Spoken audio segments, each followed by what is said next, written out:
আমরা কিন্তু জুলাই আন্দোলনের সময় দেখেছিলাম মির্জা ফখরুল বলেছিল যে আমরা কোনোভাবেই এই আন্দোলনের সাথে সম্পৃক্ত নই।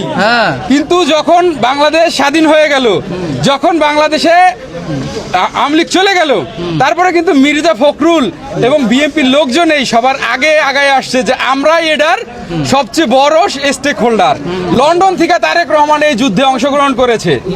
যখন ওনারা দেখে যে বাংলাদেশের মানুষ নাকে মানে ওনাদের নাকে সবাই স্বতঃস্ফূর্তভাবে না বলেছে, তখনই ওনারা হায়ে আসে। আমাদের এই এলাকায় আমরা যত জায়গায় ঘুরেছি, যত জায়গায় দেখেছি, সবাই চায় সন্ত্রাস মুক্ত, চাঁদাবাজ মুক্ত।